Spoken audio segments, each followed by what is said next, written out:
Bueno, hermanos, es un agrado poder estar aquí con ustedes para abrir las Escrituras y ver lo que ella contiene para nuestra edificación y para fortalecer nuestra fe.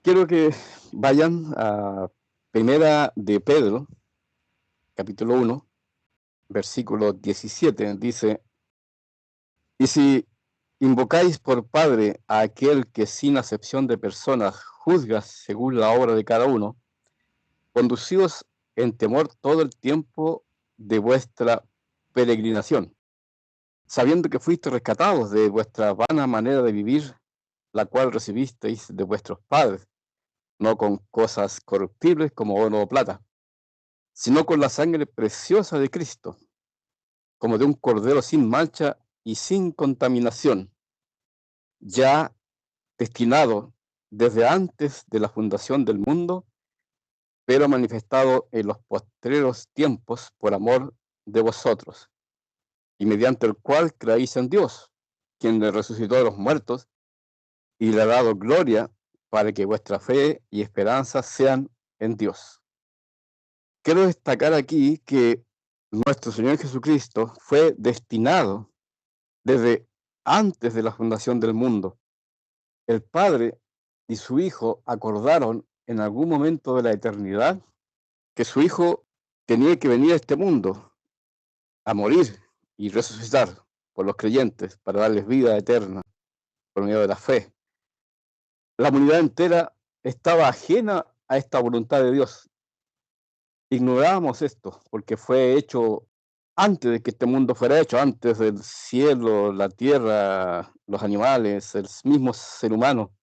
Dios ya había determinado que su Hijo viniera a este mundo.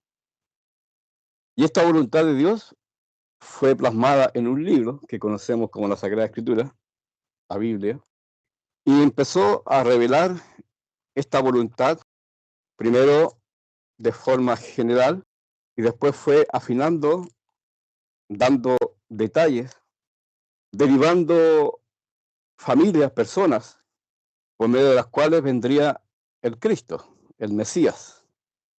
Dios prometió un Mesías, un ungido que enviaría a este mundo. Y poco a poco fue revelando esta voluntad. Uno de los primeros indicios de esta promesa y de este acuerdo que Dios había determinado desde la eternidad, lo podemos ver, por ejemplo, en Génesis 3, 14 y 15, donde dice: Y Jehová Dios dijo a la serpiente: Por cuanto esto hiciste, maldita serás entre todas las bestias y entre todos los animales del campo. Sobre tu pecho andarás y polvo comerás todos los días de tu vida. Y pondré enemistad entre ti y la mujer, y entre tu simiente y la simiente suya. Esta te herirá en la cabeza y tú le herirás en el calcañar. Aquí se está diciendo que un hijo de la mujer, una simiente suya, le iba a asestar un golpe mortal a esta serpiente, que sabemos que es Satanás. Dice: le herirás en el calcañar, que podía ser una herida menor. Se está refiriendo a la muerte del Señor, ¿cierto? Pero este hijo de la mujer le asestaría un golpe mortal en la cabeza a esta serpiente. Entonces aquí tenemos ya un anuncio, hablado en forma general, así amplio, de que un hijo de una mujer de esta tierra, de esta creación de Dios, se levantaría una simiente. Esta palabra simiente es muy importante en la escritura porque está escrita en singular, simiente, como explica más adelante Pablo en Gálatas, que no está en plural, simiente, como hablando de muchos, sino simiente, o sea, de uno. Uno, un hijo de esta mujer, asestaría un golpe mortal a la serpiente. Esta es una línea cronológica de tiempo que Dios estableció y que podemos trazar por medio de la escritura. Nosotros estábamos ajenos a esto, como bien dice Efesios, ¿cierto? Que estábamos ajenos a los pactos, a las promesas, a la palabra de Dios, no creíamos en Dios, no buscábamos a Dios. Por lo tanto, estamos ajenos a esto. Pero por la voluntad de Dios, que nos llamó a su gracia y a creer en su Hijo, podemos entender estas cosas ahora y podemos trazarlas. Por ejemplo, de las familias descendientes de esta mujer, Dios eligió a una familia, que como sabemos es la familia de Abraham y Sara. En Génesis 12 podemos leer, versículo 1, pero Jehová había dicho a Abraham, vete de tu tierra y de tu parentela y de la casa de tu padre a la tierra que te mostraré, y haré de ti una gran nación, y te bendeciré y engrandeceré tu nombre, y serás bendición. Es decir, este descendiente, esta simiente de la mujer, iba a estar en un contexto de una nación, de un país. No iba a ser un errante vagabundo que anduviera por el desierto, por las montañas, y que de repente aparecería. No, está circunscrito a una nación. Bendeciré a los que te bendijeren, y a los que te maldijeren maldiciré, y serán benditas en ti todas las familias de la tierra. Y saltando un poco al versículo 7, y apareció Jehová a Abraham y le dijo, a tu descendencia daré esta tierra. Y edificó allí un altar a Jehová que le había aparecido. Después, en Génesis 22, cuando a Abraham se le ordena sacrificar a su hijo, tenemos una impresión de esto. Génesis 22, 13. Entonces alzó Abraham sus ojos y miró, y aquí a sus espaldas un carnero trabado en un zarzal por sus cuernos. Y fue Abraham y tomó el carnero y lo ofreció en holocausto en lugar de su hijo. Y llamó a Abraham el nombre de aquel lugar, Jehová proveerá. Por tanto se dice hoy, en el monte de Jehová será provisto. Y llamó el ángel de Jehová a Abraham por segunda vez desde el cielo, y dijo, por mí mismo he jurado, dice Jehová, que por cuanto has hecho esto, es decir, sacrificar casi a su hijo, y no me has rehusado a tu hijo, tu único hijo, de cierto te bendeciré y multiplicaré tu descendencia como las estrellas del cielo y como la arena que está a la orilla del mar.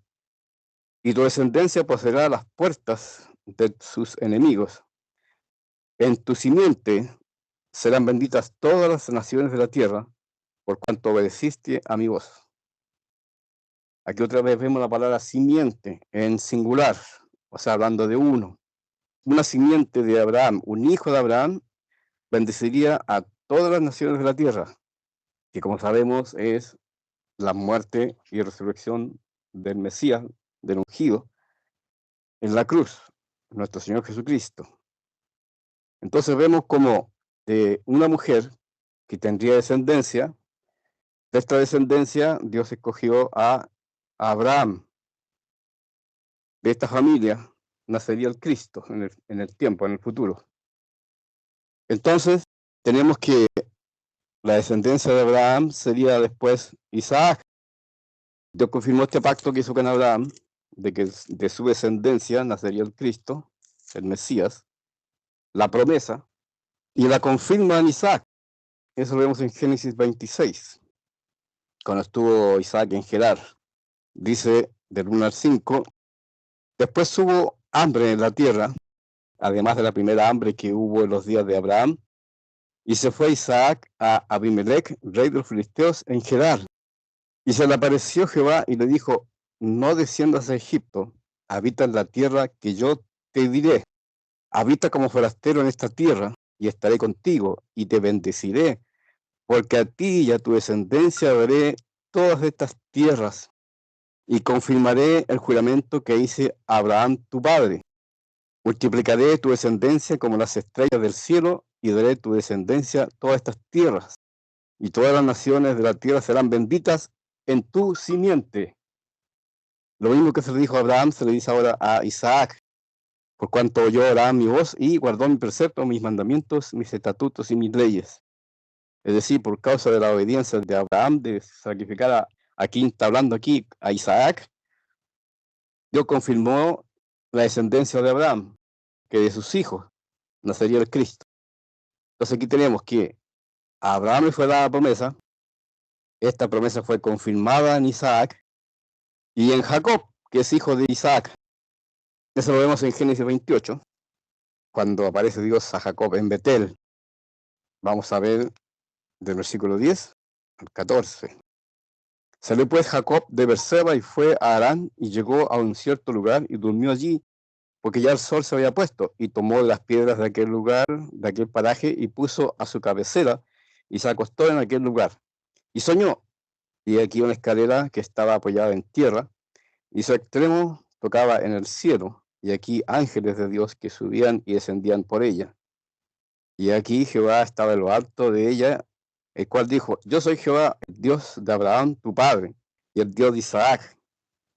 La tierra en que estás acostado te la daré a ti y a tu descendencia. Claro, como hablé, un contexto de una nación. Esta promesa, este Mesías, nacería dentro de una nación, sería parte de un pueblo. Será tu descendencia como el polvo de la tierra, y te extenderás al occidente, al oriente, al norte y al sur, y todas las familias de la tierra serán benditas en ti y en tu simiente. Otra vez vemos la palabra simiente en singular, o sea, hablando de uno. Esto hay algunos que no lo entendieron, pensaban que hablaba de la nación de Israel, que esto que bendecería la tierra serían ellos, la nación de Israel. Pero en realidad aquí está hablando de una persona, uno solo, está en singular. Y de Jacob, hijo de Isaac, hijo de Abraham, Dios elegiría a uno de los hijos de Jacob. En Génesis 49, 8, cuando Jacob hace una profecía de sus hijos, uno por uno le hace una profecía concerniente a su futuro. Y en el versículo 8 habla de Judá. Dice: Judá, te alabarán tus hermanos, tu mano en la cerviz de tus enemigos. Los hijos de tu padre se inclinarán a ti. Cachorro de león, Judá, de la presa subiste, hijo mío. Se encorvó, se echó como león, así como león viejo. ¿Quién lo despertará? No será quitado el cetro de Judá, ni el legislador de entre sus pies, hasta que venga Silo, y a él se congregarán los pueblos. Recuerden, Abraham, Isaac, Jacob, y de los hijos de Jacob, Judá. Pero aquí hay algo muy interesante que está en el versículo 1 y 2. Resulta que el primogénito de Jacob era Rubén. Pero miren lo que pasó. Génesis 49, 1. Y llamó a Jacob a sus hijos y les dijo: Juntaos, y os declararé lo que os ha de acontecer en los días venideros. Juntaos y oíd, hijos de Jacob, y escuchad a vuestro padre Israel. Rubén, tú eres mi primogénito, mi fortaleza y el principio de mi vigor, principal en dignidad, principal en poder, impetuoso como las aguas. No serás el principal. Por cuanto subiste al derecho de tu padre, entonces te envileciste subiendo a mi estrado. Es decir, Jacob le quitó la primogenitura a Rubén por un hecho ocurrido en Génesis 35. Después que murió Raquel, dice Génesis 35, 22, y aconteció que cuando moraba Israel en aquella tierra, fue Rubén y durmió con Bilha, la concubina de su padre, lo cual llegó a saber Israel. Rubén se acostó con la mujer de Jacob. Y esto le costó a Rubén la primogenitura. ¿Y a quién se le dio? A Judá. Entonces aquí la escritura está hilando fino de la descendencia del Cristo. Abraham, Isaac, Jacob, se salta Rubén por causa de su pecado y se la da a Judá. De Judá nacería el Cristo, de la tribu de Judá. Recuerden que Israel se dividió en tribus. Los 12 hijos de Jacob, cada uno formó una tribu en Israel, provincias, por así decirlo. Y de una de estas tribus, de la tribu de Judá, nacería el Cristo. Pero hilando más fino, dice la escritura que de esta tribu, de Judá, de la familia de David, nacería el Cristo. Hay varias referencias a esto, que ustedes pueden después buscar, ¿cierto? De que Jesús sería, o el Mesías sería de la familia de David. Por ejemplo, en Ezequiel 34, versículos 23 y 24. Y levantaré sobre ella a un pastor, y él las apacentará a mi siervo David. Él las apacentará, y él será por pastor. Yo Jehová les seré por Dios, y mi siervo David, príncipe en medio de ellos. Yo Jehová he hablado. Príncipe, aquí habla de un príncipe. Acuérdense que se dice que el Mesías sería príncipe. Isaías 9:6. Esto es una referencia al Mesías. Referencias que los judíos no reconocen. Para ellos es cualquier cosa menos el Mesías. Ellos sacan argumentos por aquí y por allá para decir que no, que está hablando de Ezequías, que no, que está hablando de Ciro. La cosa es zafarse estos textos. Isaías 9:6 dice, porque un niño nos es nacido, hijo nos es dado, el principado sobre su hombro. Y se llamará su nombre admirable, consejero, Dios fuerte, Padre eterno, príncipe de paz. Acá en Ezequiel está hablando de un príncipe. Y mi siervo David, príncipe en medio de ellos. Aquí capítulo 9 de Isaías está hablando del nacimiento y reinado del Mesías, para que lo estudien. Después en Isaías 11 habla de que saldrá una vara del trono de Isaí. Isaí es el padre de David. Y un vástago retoñará de sus raíces.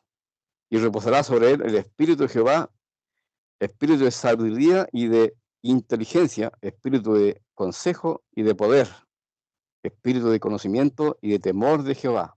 Este son el carácter del Mesías. Y le da a entender diligente en el temor de Jehová, no juzgará según la vista de sus ojos, ni arguirá por lo que oigan sus oídos. Claro, porque como dice Juan 2, dice que él conoce a todos, él conoce el corazón de los hombres, entonces no tiene necesidad que le testifiquen acerca del hombre, porque él ya nos conoce, de lejos, sino que juzgará con justicia a los pobres, y arguirá con equidad por los mansos de la tierra, y herirá la tierra con la vara de su boca, con el espíritu de sus labios matará al impío, y será la justicia cinto de sus lomos, y la fidelidad ceñidor de su cintura. Aquí podemos ver la potencia de este Mesías, el carácter, el poder que tendría este Mesías que vendría a esta tierra, a este descendiente de David. Y afilando más la doctrina de este Mesías, en el libro de Miqueas 5, que todos conocemos muy bien, se dice incluso dónde nacería este Mesías. Miqueas 5:2. Que esto lo sabían muy bien los sacerdotes judíos. Pero tú, Belén Éfrata, pequeña para estar entre las familias de Judá, de ti me saldrá el que será Señor en Israel. Y sus salidas son desde el principio, desde los días de la eternidad. Pero los dejará hasta el tiempo que dé a luz la que ha de dar a luz, y el resto de sus hermanos se lo verán con los hijos de Israel. Y él estará y apacentará con poder de Jehová, con grandeza del nombre de Jehová su Dios.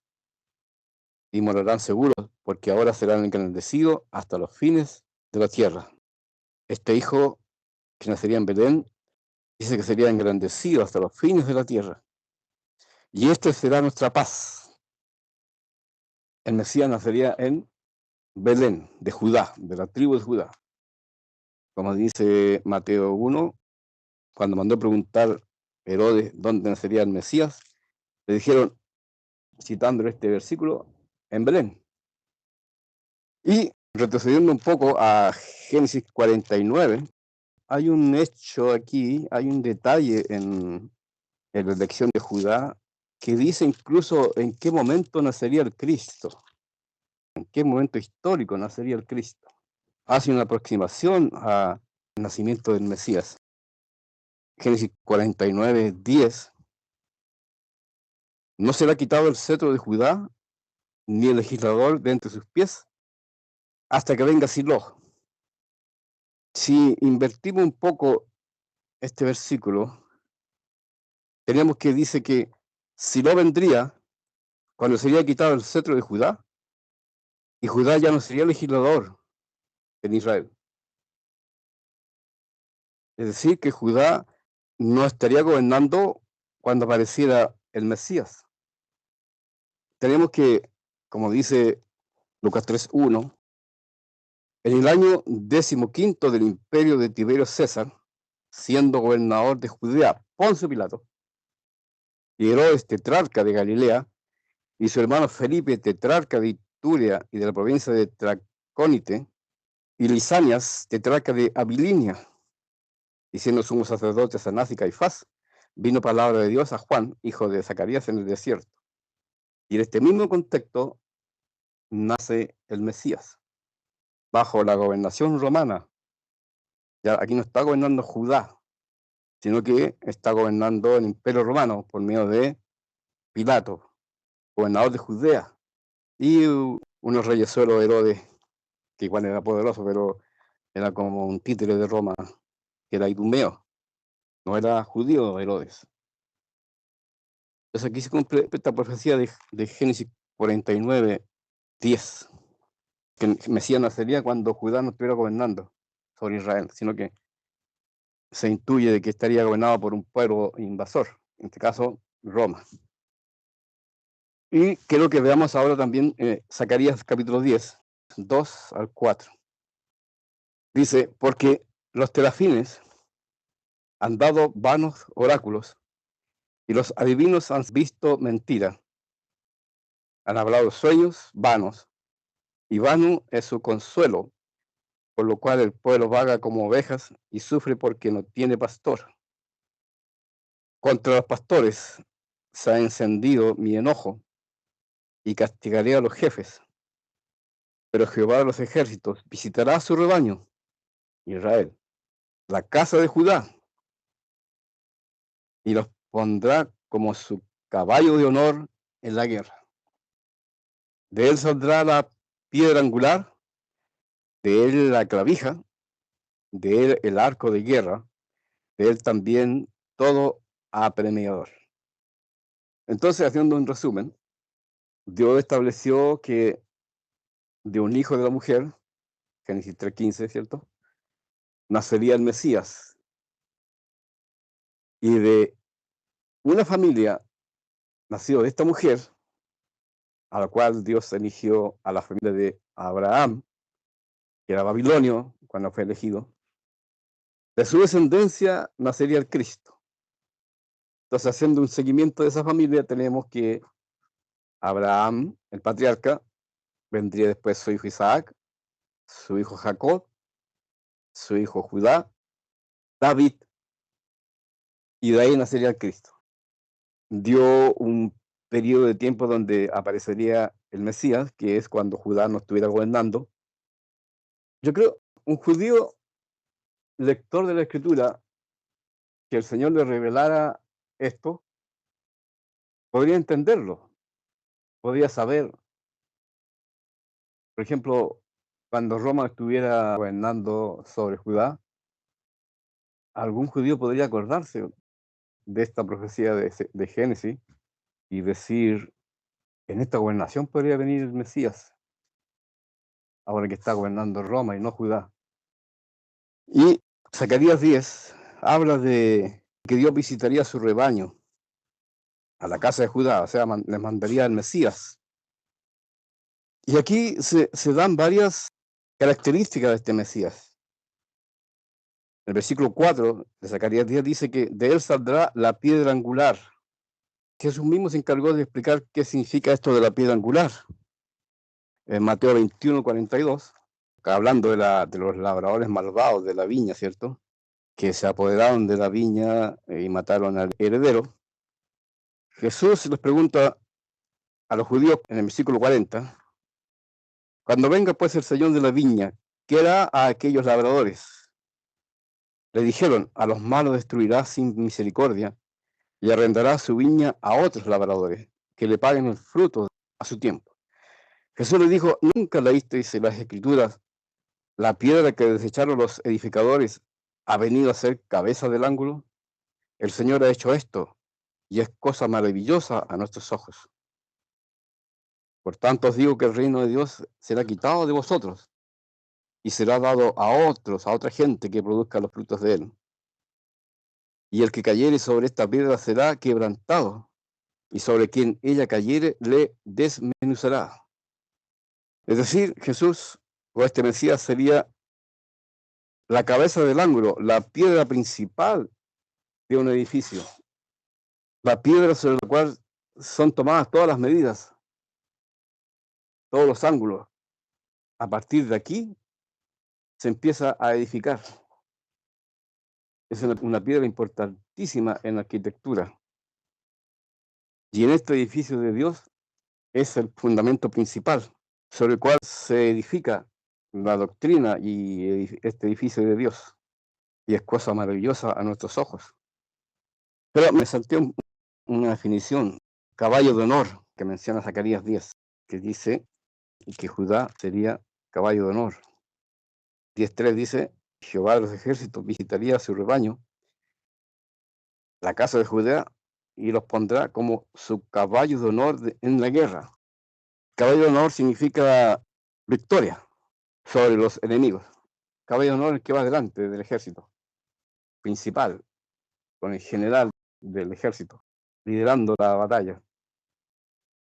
El Señor es nuestro caballo de honor, como dice Apocalipsis 6:2, y miré y aquí un caballo blanco, y el que lo montaba tenía un arco, y le fue dada una corona, y salió venciendo y para vencer. De aquí un caballo blanco, caballo de honor, principal, el que lleva al general en jefe del ejército. Eso significa caballo de honor. Después habla de una clavija, que en el Antiguo Testamento representa a un mayordomo. Miren, vamos a ver cómo se entiende esto de clavija, que el Mesías sería una clavija. Isaías 22:15. Aquí va a hablar acerca de la institución de Sebna, un mayordomo, y va a ser muy importante para entender por qué se llama clavija al Mesías. Se le llama caballo de honor, piedra angular, clavija, que también se puede traducir como clavo.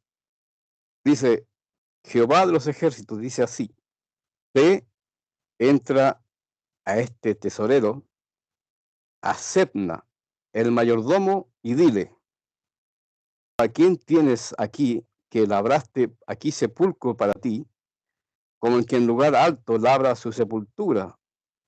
¿O es que el culpe para sí morada en una peña? He aquí que Jehová te transportará en duro cautiverio, y de cierto te cubrirá el rostro. Te echará a rodar con ímpetu, como a bola por tierra extensa. Allá morirás, y allá estarán los carros de tu gloria. Oh vergüenza de la casa de tu Señor. Y te arrojaré de tu lugar, y de tu puesto te empujaré. En aquel día llamaré a mi siervo Eliakim, hijo de Hilcías, y lo vestiré de tus vestiduras, y lo ceñiré de tu talabarte, y entregaré en sus manos tu potestad. Tenía poder este mayordomo, y será padre al morador de Jerusalén. O sea, este mayordomo era una persona muy querida entre el pueblo, a tal punto que lo consideraban como padre. Y a la casa de Judá, nótese cómo aquí se refiere a la casa de Judá. Y pondré las llaves de la casa de David sobre sus hombros, y abrirá y nadie cerrará, y cerrará y nadie abrirá. O sea, este hombre es importantísimo en Israel, este mayordomo, del cual fue destituido Sebna por Eliakim. Y lo encaré como clavo, clavija, dice la otra versión. Y lo encaré como clavo en lugar firme, y será por asientos de honra a la casa de su padre. Colgarán de él toda la honra de la casa de su padre, los hijos y los nietos, todos los vasos menores, desde las tazas hasta toda clase de jarros. En aquel día, dice Jehová de los ejércitos, el clavo hincado en lugar firme será quitado, será quebrado y caerá, y la carga que sobre él se puso se echará a perder, porque Jehová habló. Entonces, clavija o clavo era donde se ponían las llaves de la casa. Y él tenía la administración de toda la casa, en este caso de Israel. En este caso se está refiriendo al Mesías. Jesús tiene las llaves de toda la casa de Dios, la cual somos nosotros los creyentes, dice Hebreos 3, la cual casa somos nosotros si permanecemos, ¿cierto? Entonces el mayordomo o esta clavija tiene autoridad sobre toda la casa real. Y él como mayordomo o como clavija, en él se cuelgan cosas importantísimas. La honra, por ejemplo, es un clavo firme en una pared, en un madero. Y a él dice que se le puso la llave de la casa de David sobre su hombro. Todo esto es una alusión al Mesías. Dios puso en su Hijo Jesucristo toda potestad, todo dominio, toda gloria, toda honra. Así se entiende este pasaje de Zacarías 10, cuando habla de este Mesías que vendría, este visitante que vendría a visitar a su rebaño, como clavija, como mayordomo de Dios, el que está a cargo de toda una casa. Entonces, está diciendo aquí que este Mesías sustentaría, gobernaría y administraría al pueblo de Dios, que saldría del rebaño de Judá, de la descendencia de David. En Hebreos 7:14, vamos a ver de una pasadita rápida, Hebreos 7:14 confirma de que nuestro Señor es de la descendencia de Judá. Dice, porque manifiesto es que nuestro Señor vino de la tribu de Judá, de la cual nada habló Moisés tocante al sacerdocio. Queda claro.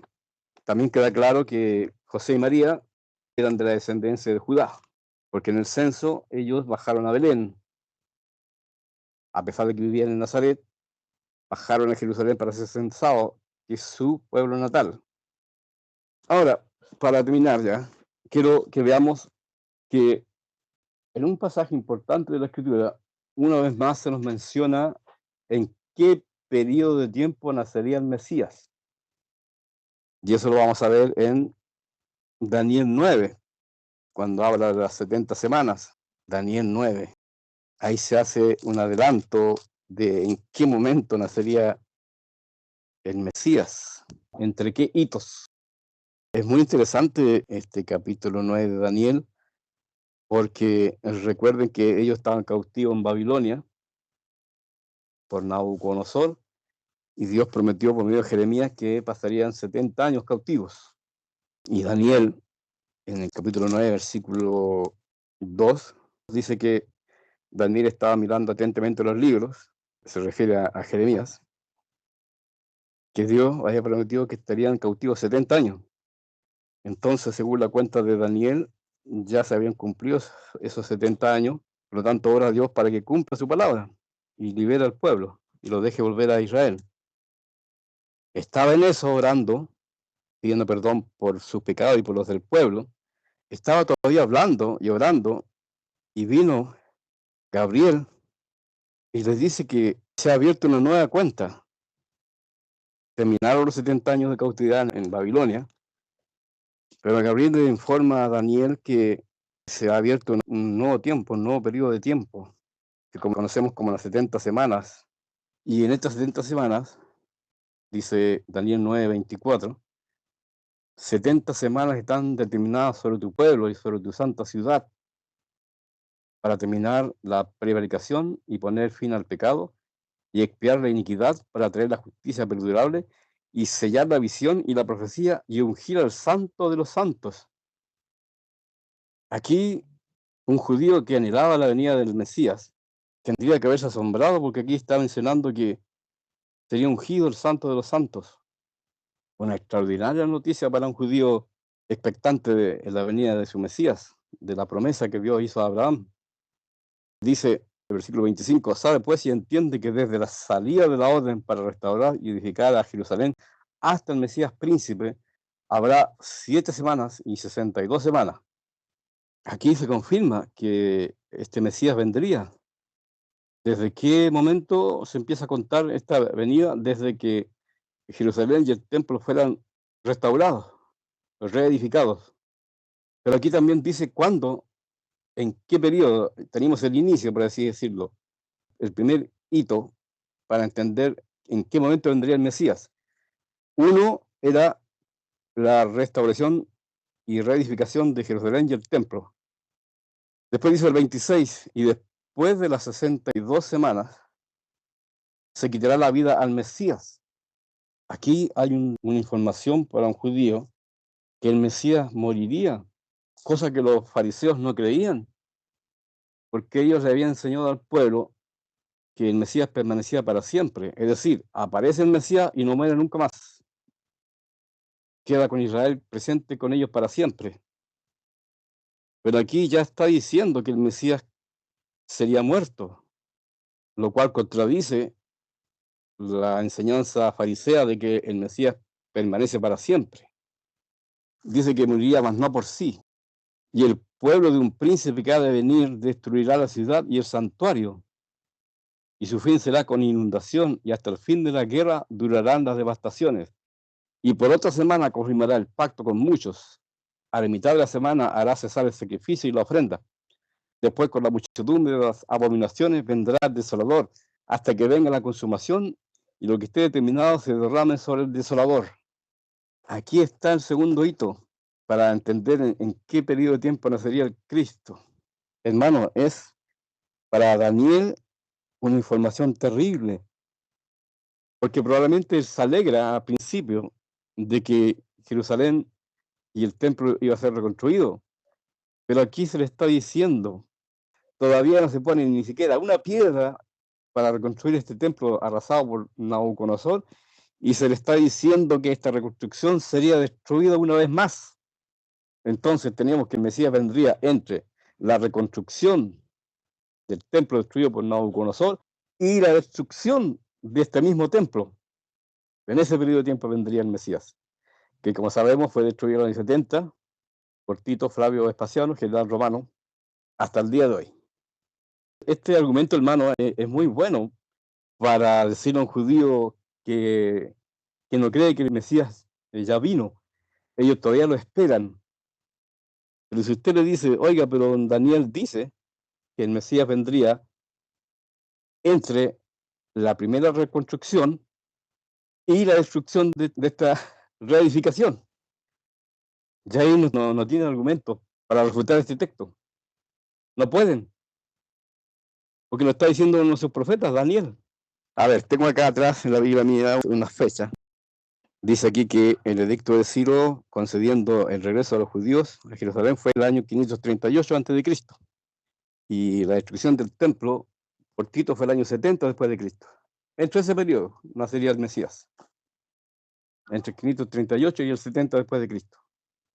Entonces no tienen argumento para decir que todavía lo esperan, que todavía no viene, si ya vino. Y lo demostró tanto Génesis 49 con Judá y Silo, y aquí en esta profecía de Daniel 9. Entonces, hermano, esta línea de tiempo yo quería darles a conocer para que tuvieran clara. Esto es un vistazo general de la Escritura, de cómo Dios iba anunciando la venida de su Mesías, de su ungido, de su Cristo. Esta promesa dada a conocer por medio de la Sagrada Escritura. Para terminar ya, quiero que vamos a Hechos 3:11. Y teniendo asidos a Pedro y a Juan, el cojo que había sido sanado, todo el pueblo atónito concurrió a ellos al pórtico que se llama de Salomón. Viendo esto, Pedro respondió al pueblo: varones israelitas, ¿por qué os maravilláis de esto? ¿O por qué ponéis los ojos en nosotros como si por nuestro poder o piedad hubiésemos hecho andar a este? El Dios de Abraham, de Isaac y de Jacob. ¿Se da cuenta la relación entre ellos? La familia de Abraham, que fue elegida para que de esta descendencia naciera el Cristo, Isaac y Jacob. El Dios de nuestros padres ha glorificado a su Hijo Jesús, a quien vosotros entregasteis y negasteis delante de Pilato, cuando éste había resuelto ponerle en libertad. Mas vosotros negasteis al santo y al justo, y pedisteis que se os diese un homicida, y matasteis al autor de la vida, a quien Dios ha resucitado de los muertos, de lo cual nosotros somos testigos, testigos fiables, testigos de primera mano, testigos que fueron capaces de dar su vida por esto. Y por la fe en su nombre, a este que vosotros veis y conocéis, le ha confirmado su nombre, y la fe que es en él ha dado a este esta completa sanidad en presencia de todos vosotros. O sea, hermano, este es un hecho notorio, notable entre ustedes. No fue hecho por nosotros, sino por este Jesús, a quien ustedes entregaron para ser muerto. Mas ahora, hermanos, sé que por ignorancia lo habéis hecho, como también vuestros gobernantes. En este contexto tiene que nacer el Cristo. En un ambiente, en una nación llamada Israel, sojuzgada por un imperio extranjero, los romanos. Pero Dios ha cumplido así lo que había antes anunciado por boca de todos sus profetas, que Jesucristo había de padecer. Así que arrepentidos y convertidos para que sean borrados vuestros pecados, para que vengan de la presencia del Señor tiempos de refrigerio. Y Él envía a Jesucristo, que os fue antes anunciado, como hemos visto en todos los textos que le he mencionado. Jesús fue anunciado de antemano en la Escritura. Aquí en desierto es necesario que el cielo reciba hasta el tiempo de la restauración de todas las cosas de que habló Dios por boca de sus santos profetas que han sido desde tiempo antiguo. Porque Moisés dijo a los padres: el Señor vuestro Dios os levantará profetas de entre vuestros hermanos, como a mí. A él oiréis en todas las cosas que os hable. Y toda alma que no oiga a aquel profeta será desarraigada del pueblo. Y todos los profetas desde Samuel en adelante, cuantos han hablado, también han anunciado estos días. Es decir, que de lo que yo les he mencionado, hay muchos textos más que hablan de estas cosas. Hay más textos. Vosotros sois los hijos de los profetas y del pacto que Dios hizo con nuestros padres, diciendo a Abraham: en tu simiente, singular, serán benditas todas las familias de la tierra. Y vosotros, primeramente, Dios, habiendo levantado a su Hijo, lo envió para que os bendijese, a fin de que cada uno se convierta de su maldad. Pero ¿qué pasó con este pueblo de Israel, al que tenían instrucciones de dar a conocer este mensaje primero? Desecharon este mensaje. Y aquí entramos nosotros, los gentiles. Por esta defección de los judíos, entramos los creyentes, gentiles. En Hechos 13, 44, dice: el día siguiente de reposo, se juntó casi toda la ciudad para oír la palabra de Dios. Pero viendo los judíos la muchedumbre, se llenaron de celos y rebatían lo que Pablo decía, contradiciendo y blasfemando.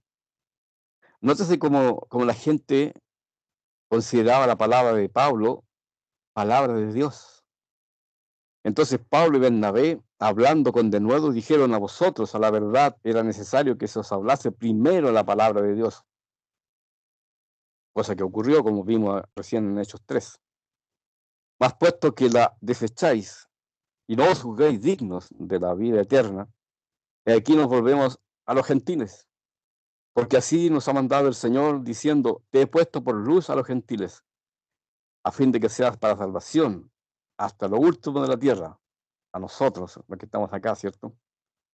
Nos alcanzó esta predicación del Evangelio y hemos creído que el Señor Jesús es el Mesías, el ungido, el enviado de Dios, el Hijo de Dios, en el cual tenemos vida eterna creyendo en su muerte y su resurrección, que Él se entregó voluntariamente por nosotros para perdonar todos nuestros pecados con su muerte. Y los gentiles, oyendo esto, se regocijaban y glorificaban la palabra del Señor, y creyeron todo lo que estaban ordenados para vida eterna. Todo lo que estamos aquí, mientras estemos creyendo en nuestro Señor Jesucristo como el Mesías, el Hijo de Dios, enviado por el Padre, fuimos ordenados para vida eterna.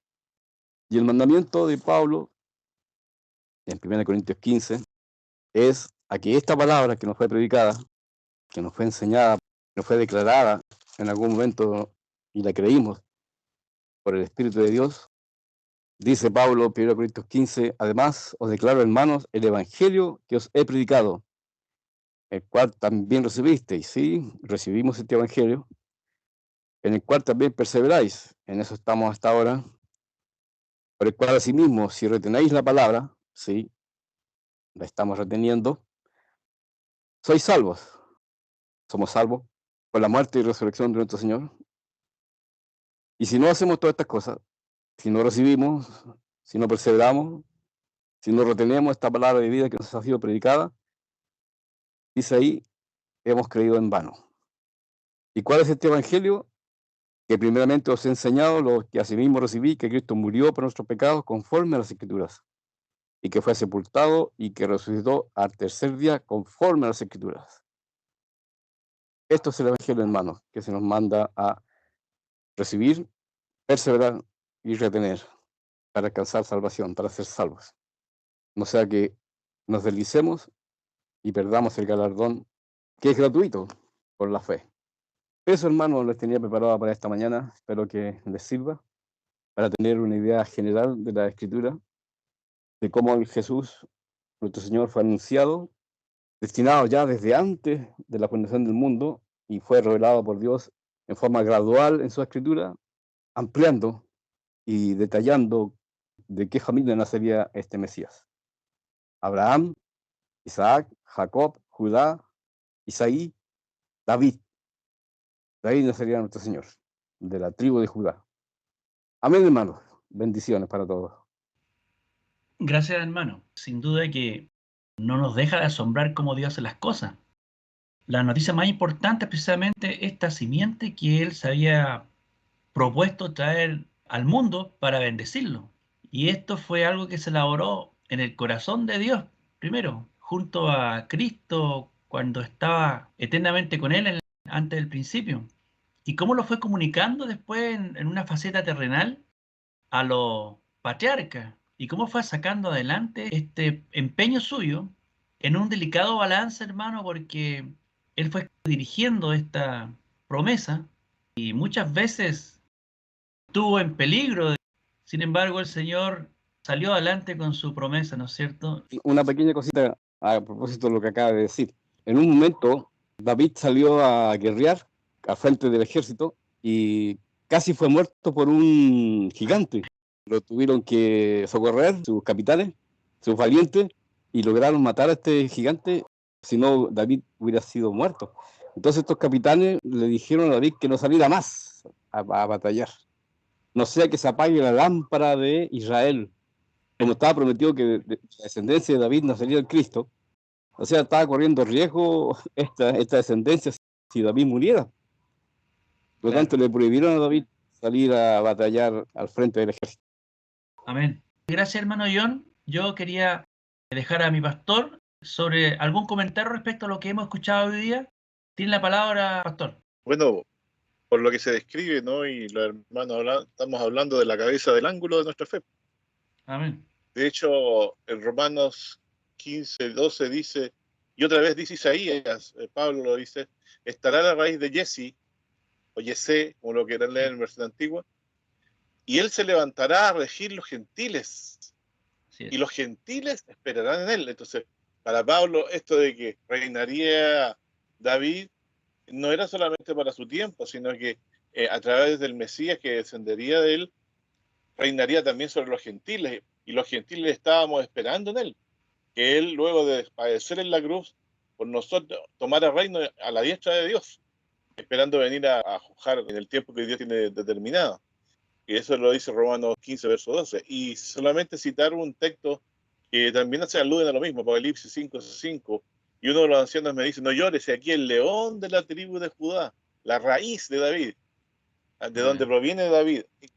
Y dice, ha vencido en la cruz, entendemos, para abrir el libro y desatar sus 7 sellos. Y luego dice Apocalipsis 22:16, yo Jesús he enviado a mi ángel para daros testimonio de las cosas de la iglesia.